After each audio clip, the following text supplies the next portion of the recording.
Buenos días a todos, buenas tardes por España. Queremos pedirles disculpas por esta breve demora. Hemos tenido un problema de comunicación con nuestro invitado, que está muy lejos y a veces estas cosas nos pasan, pero los mediadores somos muy creativos, ¿eh? Así que hemos diseñado una forma en que Paco Hidalgo está desde allá con su imagen y con su teléfono, y yo estoy acá también compartiendo el audio desde el teléfono, así que, bueno, vamos a ponerle toda la buena voluntad y vamos a hacer gala de nuestra creatividad para esta entrevista. La verdad, yo quiero decirles, así es, ¿no? Quiero contarles que nuestro invitado del día de hoy, yo podría decir muchas cosas de él, por ejemplo, que es licenciado en psicología por la Universidad de Valencia, que es máster en terapia familiar, es máster en mediación familiar y tiene muchísimos otros títulos académicos. Yo quiero contarles a ustedes que a Paco Hidalgo yo lo conocí hace 4 años en Bogotá, y a partir de allí él ha sido un referente de consulta mío permanente. Lo he molestado muchas veces, confieso, con muchas inquietudes y con muchas dudas, y realmente me ha sorprendido siempre su sabiduría y la profundidad de análisis que tiene con todos los temas que trata. Como hemos tenido tiempo, hemos perdido algunos minutos en conectarnos, y para ser respetuosos con el panel que viene después, vamos a cortar un poquito la entrevista, pero después lo vamos a invitar a Paco. Seguramente le pedimos a Leonardo Taram que hagamos un café post congreso para que hablemos holgadamente sobre todos los temas que tenemos para compartir. Paco, te pregunto, hoy el título de esta entrevista decía rescatar al individuo en su conflicto. Me parece un tema apasionante, pero te quiero preguntar, ¿qué significa esto de rescatar al individuo en su conflicto? Bueno, hemos visto a lo largo de las distintas intervenciones que hemos ido siguiendo entre los distintos paneles y charlas que el Congreso ha ido emitiendo, y de alguna manera rescatar al individuo en su conflicto es algo que está latente en muchas de las comunicaciones, en muchas de las intervenciones. Y lo que yo significo, pretendo, propongo que revisemos en el ámbito de la mediación y en definitiva o en general en lo que es el trabajo con personas que pueden estar viviendo en situaciones de conflicto, es devolverle el protagonismo y reconocérselo como tal. De hecho, hoy mismo, escuchando a Luciano, a Mariana y también a Carlos Besulla o a Rosario Saavedra, he podido ver que hay especial interés en centrarnos en el trabajo que hace la otra parte, que en nuestro caso las personas que mediamos, lo que llamamos la parte, que es un término que a mí no me acaba de gustar mucho porque no son partes, son todo. Es en ese sentido de la complejidad. Cada parte contiene al todo a la vez de ser parte, y cada parte tiene su plenitud como entidad, aún integrándose entre otras muchas partes para ser un todo, ¿no? Entonces, con lo que dice la teoría de la complejidad, todas las partes, todas las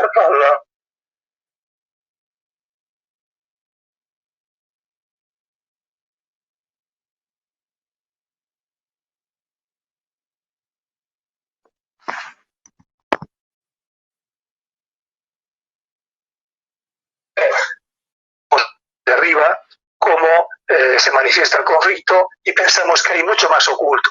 La imagen con la que yo me refiero cuando hablamos de rescatar al individuo es que el conflicto es como un archipiélago en donde hay muchas crestas, muchas islas, y cada una de las islas tiene su propia identidad, su propia, digamos, posición dentro de la manera en cómo estructuramos el conflicto. Cuando hablamos de la arqueología del conflicto, de la arqueología de las situaciones, es ver cómo la historia se ha ido formando y cómo todas esas islas originariamente no fueron y fueron a medida que fueron emergiendo en el mar, ¿no? Cada una de esas islas están presentes o no lo están, o al menos pensamos que no lo están. De hecho, Hellinger, cuando habla de las constelaciones, habla de cómo muchas generaciones transmiten de una a otra situaciones que no resolvieron, pero que no las percibimos porque por alguna razón la transmisión que tenemos no recoge esa singularidad de aquellas circunstancias que acontecieron en un momento y que después se perpetuaron en la ideología, en la mitología de las familias, ¿no? Por esto, rescatar al individuo en su conflicto es devolverle este testimonio, es decirles que hay algo que construir y que no precisamente nace de fuera del entorno en donde él se maneja. Cuando hablamos de las partes, pensamos que las partes no son lo central, cuando realmente lo son.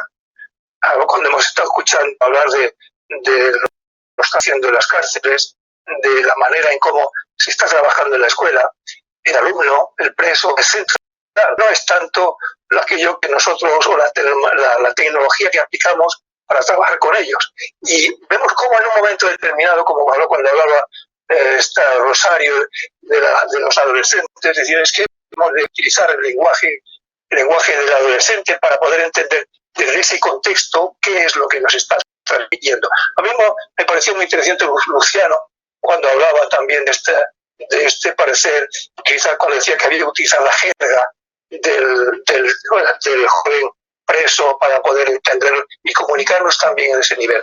Rescatar al individuo en su conflicto es eso. Y hay un sentido profundo de aquello que transmite. Es algo que ya desde el propio Sócrates tenemos, y es esa gran profunda verdad que encuentra o que traduce en su discurso, que a veces no lo legitimamos porque creemos que no es verosímil, pero si entramos en ese contexto en donde él pronuncia y desarrolla su narrativa, podemos descubrir más elementos que si le ayudamos como vida, ¿no? a derivar, podríamos reconstruirle con él ese mismo argumento. Rescatar al individuo en su conflicto es devolverle el protagonismo que de alguna manera muchas instituciones privamos cuando trabajamos con nuestros interlocutores desde ellas. Digo algo más en este sentido, y es que cuando nos acercamos a una institución con un conflicto, la institución se apodera desde su lenguaje del sentido. Voy a poner un ejemplo que puede producir algo de lo que no vamos a tener ocasión hoy de hablar, que es lo que se llama la violencia epistémica, que es esa forma de entender la realidad que nos revela y que en algún momento es excesivamente dramático porque puede llegar a romper la relación o incluso a generar una tensión tremenda como para pretender destruir al otro. No voy a citar casos por la gravedad que pueda suponer entrar en este aspecto. Pero decir que quien de alguna manera plantea una situación en el mundo jurídico está lleno de expresiones como el menor, el progenitor, la providencia y el otro interlocutor. El menor es el hijo o es la hija y el progenitor es el padre, es la madre. Y no hay, digamos, chirría, ese lenguaje chirría y de alguna manera desconecta o lo aliena o lo aleja, ¿no? O cuando hablamos en el mundo de la terapia, hablamos de pleurodimia nemitoras derecho. No, eso es un dolor de costado. Lo que le duele al señor que nos está diciendo que tiene un flato, nosotros decimos, no, mire, tiene usted pleurodimia nemitoras derecho. Lo estamos descalificando, lo estamos quitando, orillando en ese mundo que él es protagonista, que es central. El acudir a terapia o el acudir al abogado o el acudir al maestro y dice, no, es que mira, eso es un subjuntivo singular. Dice, no sabía yo que hablaba el subjuntivo, como decía en su día Lope de Vega, no sabía yo que hablaba en estilo poético, ¿no? Claro, rescatar al individuo en su conflicto pretende esto, y pretende situar donde él a veces no se puede ver. Por ejemplo, esto también se veía y es algo que a mí me parece original. Cuando hablo del subalterno es aquella persona que en la relación con el otro siempre se presta de complementario. O sea, la palabra subalterno en el mundo hispano se nos acerca a la palabra del torero. El torero tiene los subalternos, que es quienes le disponen el toro para que pueda lucirse, ¿no? Son personas que no tienen historia. El subalterno no existe en la historia, sin embargo, forma parte de la realidad en la cual aparece un conflicto. Cuando una de las veces no tiene esa historia, no se considera en el conflicto requiere de la otra parte que le supla o al menos que le sostenga y no se adhiere así, de esta manera no se adhiere de la forma en que puede construir otra realidad. Y cuando hablamos de la arquitectura, cómo se va dando, se va soportando de diferentes niveles en la forma del conflicto, la forma de mirar y observar el mapa del conflicto, los mapas que podemos ver el conflicto, vamos detectando todos esos elementos que de suyo, si no devolvemos el protagonismo a quien es interlocutor del conflicto, ni lo podemos entender, ni él puede llegar a entenderlo suficientemente a nosotros cuando desplegamos las tecnologías que tenemos para trabajar con ellos. Y esto, especialmente en el paradigma de la mediación, es especialmente especial, valga la redundancia. ¿Por qué? Porque cuando proponemos que de alguna manera el interlocutor acepte de su consentimiento para trabajar, ese consentimiento es abrirse en canal. Ese consentimiento es aceptar que hay una ruptura en el significado de la realidad que tiene que compartir con el otro y se abre a poder armar un nuevo significado. Algo que en el mundo argentino es bastante conocido con que pasó con los trabajos de bueno, no me viene el nombre, lo veré después, pero cuando el significado se tiene que hacer significante, tiene que incorporar los elementos que puedan cristalizar nuevamente con una nueva singularidad. Esto, la mediación, es una fantástica, ¿no? Es un paradigma buenísimo. ¿Por qué? Porque en ese reconstruir la realidad nuevamente, un significado, lo tiene que hacer con el otro. Porque el lenguaje, digamos, la historia es coetánea al otro también, es simultánea. La razón que ha originado el conflicto es única, es común a todos, ¿no? Y claro, el desarrollo permite que uno y otros posibles, porque cuando hablábamos del archipiélago, hablamos de que hay otras islas que están comunicadas y no se ven, también tienen que formar parte de esto. Esto en la familia concretamente es especialmente importante, porque cuando las tareas de seguridad, de control, de no siempre aquello que se manda puede llegar. Hablábamos antes del subalterno, y cuando hablamos del subalterno definimos una posición de uno de los interlocutores. Pretender llevarle a un espacio distinto a veces es un conflicto para la persona que está implicada en el conflicto. Y por otra parte, si la otra parte está lo que también se llama el ibris, que es aquella persona que sobrecarga la relación, que se arroga aspectos que no le corresponderían dentro de la función que está desempeñando, también, digamos, soliviantaría la realidad en la cual está implicado. Y no siempre se tiene conciencia de esto tampoco. Es decir, cuando pondremos un caso y lo explicaríamos mejor. Yo recuerdo cuando tuve que encontrar algo que no era terapia para implicar a una familia en un nuevo discurso. Recuerdo que era una familia empresaria que venía a Castellón, que venía al centro en Castellón, con un diagnóstico de un psiquiatra que decía que una de las hijas tenía histeria en el sentido freudiano de la expresión, ¿no? Una familia compuesta por padres y 3 hijos, 2 hijas y un hijo. Y cuando empezamos a ver la problemática que estaba circunscribiendo la relación familiar, resultaba ser una chica especialmente preparada. Era una chica que se había formado en Derecho, se había formado en Económicas, hablaba 2 idiomas y había una relación, digamos, encubierta con su madre. La familia empresaria venía del linaje paterno y su madre era maestra, dejó de trabajar, dejó la escuela para unirse a la familia. Parecía ser que era algo que demandó la familia, digamos, empresaria, la familia del empresario. Ella aceptó y en algún momento pensó que, bueno, que sus hijas también podían formar parte o podían su día llegar a presidir el Consejo de Administración. El problema era que en el año 94, cuando esto llegó al despacho, la presidencia de los consejos de administración eran presididos por hombres. Y este hombre ya había resuelto que quien tenía que presidir ese consejo de administración era su hijo. Claro, esto no podíamos aceptar. Visto esto, no podíamos definir o aceptar la definición de histeria, porque de alguna manera íbamos a condenar a esa mujer a renunciar a ese derecho o esa expectativa que había conformado conjuntamente con su madre para poder, digamos, acceder a ese derecho a que se consideraba aspirante de poder presidir el Consejo de Administración.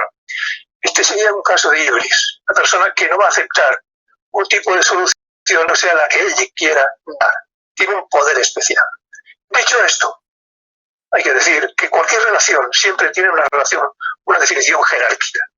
Siempre hay un poder y una forma de establecer la resistencia.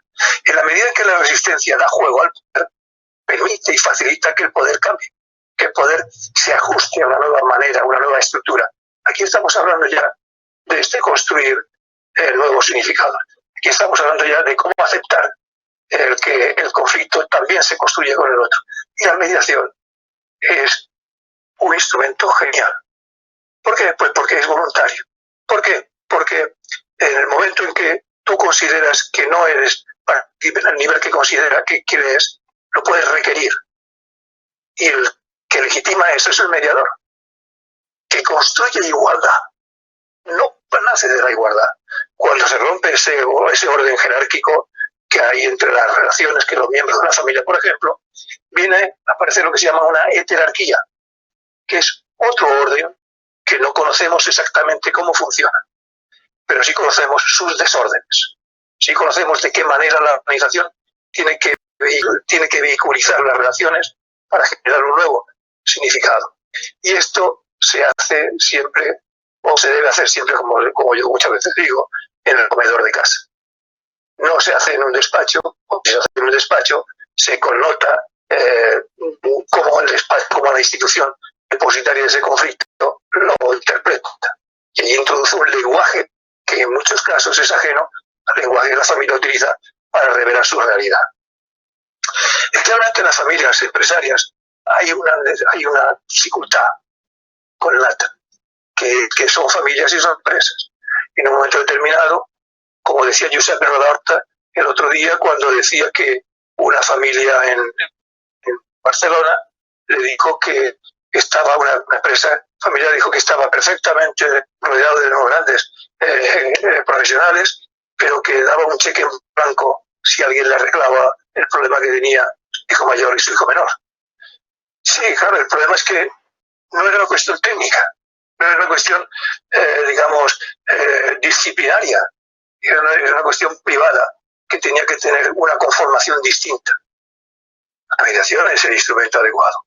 Probablemente, detrás de eso, volviendo a lo que decía anteriormente, hay cuestiones que trascienden las generaciones de los padres y llegan a los hijos. En este aspecto, encontrar que los hijos pretenden o hubieran aspirado o aspiran a tener es algo que tiene que llevarse a un plano dialógico. Es decir, son dos discursos que tienen que crecer hasta poder organizar nuevamente una relación que permita vertebrar esa manera de proceder familiarmente y empresarialmente. Cuando escuchaba a Josep, yo me acuerdo de alguna otra historia de este tipo, en donde se resolvió montando otra empresa complementaria, ¿no? En donde ambas dos personas dirigían respectivamente y se creó un grupo empresarial a partir de este hecho con la familia y cada uno de los hijos dirigía una empresa. No entramos en qué pasó después con una de ellas, pero bueno, fue una solución que nace de la familia, que nace de la capacidad de resolver que tiene la familia en unas circunstancias como estas que se daban, ¿no? Bueno, esto es rescatar al individuo en su conflicto. De alguna forma es devolverle primero el patrimonio de su propia historia y el patrimonio de sus propias relaciones y con él la posibilidad de transformarlo desde ahí, desde el lugar que llevó a la familia, en estos casos, a plantearse la necesidad de resolver una situación política. Eso. Paco, la verdad que escuchándote... Eso es un poco el fondo. Escuchándote, Sí. Se ve muy claro lo que vos planteás. Y relacionando con los paneles de ayer, donde el tema de la obviedad fue surgió en varias oportunidades, a veces perdemos de vista lo obvio, ¿no? Esto, ahora que vos lo planteás, uno lo ve muy claro, pero cómo nos cuesta diariamente, desde lo personal, desde lo institucional, reconocer al otro en su conflicto y no traducirlo en nuestro lenguaje, ¿no? Esto que vos decís, ¿qué podemos hacer nosotros desde nuestro lugar individual y colectivo para ayudar a rescatar al individuo en su conflicto? Desde nuestra cotidianeidad, ¿qué podemos hacer? Devolverles aquello que en un momento dado les va a confundir.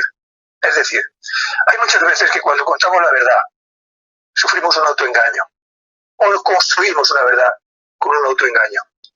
Esto se llama parresía. Parresía es un término, ya digo, que el propio Sócrates utiliza para hablar de la propia verdad y de la franqueza con la que la gente explica a través de sus historias la realidad que les relaciona con otras personas, ¿no? Hay siempre una subjetividad que impone la relación y llega al punto de poder romper las relaciones si no se acepta esa diferencia. Lo que podemos hacer, lo que yo creo que es idóneo, es devolverle esta realidad. En el caso, como decía antes, el caso de la persona gris, de que no es capaz de aceptar una disponibilidad o un tipo de solución distinto al que él espera, hemos de llevarlo al espacio en donde la relación solamente se explica a partir de que él entienda que puede negociar su historia de esa forma. Negociar no en el sentido de vender, comprar, sino de generar una plataforma que permita incorporar el significado que la otra persona da a esa realidad. ¿Por qué? Porque probablemente la forma de reconstruir otra vez la jerarquía, la manera de situar otra vez esas diferencias posicionales, enriquece la resistencia, es decir, facilita que la resistencia pueda emerger de otra forma, ¿no? Pueda co-construirse de otra manera. Claro que todo esto siempre genera una huella en la relación. Nunca se volvió al significado anterior. Siempre hay que construir un significado nuevo. Ernesto Laclau, que es a quien me refería, cuando habla de los significantes vacíos y de los significantes flotantes, habla de esto. Dice cómo que qué elementos afectan como circunstancias a las relaciones personales como para que en un momento determinado la hegemonía no pueda continuar en los mismos términos en que se ha venido dando, ¿no? Estos significantes nuevos tienen que ser alimentados y co-construidos. Y la resistencia, como diría Foucault, la resistencia que tiene que sostener ese poder va a hacer que el poder pueda transformarse en una forma de ubicuidad adecuada, que no necesariamente el reemplazo, que sería el acto revolucionario, sino el acoplamiento con una nueva manera de participar, una forma de especializar el poder. Por ejemplo, sería como en el supuesto de este que comentábamos antes, el que responde a la familia esta que yo me refería, que entiende que probablemente una salida hacia adelante de la empresa familiar pudiera participar, darse creando otra nueva empresa que complementara esta, que además tenía su propia autonomía, que podía fabricar para terceras entidades, para terceras empresas. De esta forma, no desaparece lo que sería la identidad de empresaria, ni desaparece la identidad de miembro de una familia, ni desaparece la agencia de hermandad que se diera entre los hijos, ni desaparece tampoco el orden jerárquico que la familia se da. Claro. Bueno, es un poco atropellado esto porque, como bien dice, probablemente sean cosas como un poco novedosas o extrañas, pero, insisto, el paradigma de la mediación es fundamental, de hecho, sobre todo porque da el consentimiento y además legitima a las partes, que es el gran recurso que aporta este recurso, valga la redundancia, en el conflicto y la forma en cómo participan los distintos actores en él, ¿no? Les devuelve la tutela de su participación en el lugar que pueden volver a ocupar o que han ocupado siempre. Paco, la verdad que yo tengo... Sí. Dime. No, decía que en el mundo, la gran conquista que la mujer ha llevado adelante en el siglo XX no es la gran revolución. Lo que estamos viviendo ahora con el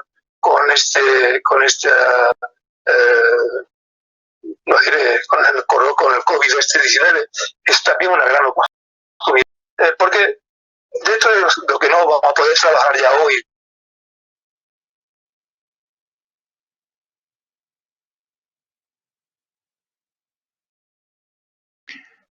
Sí.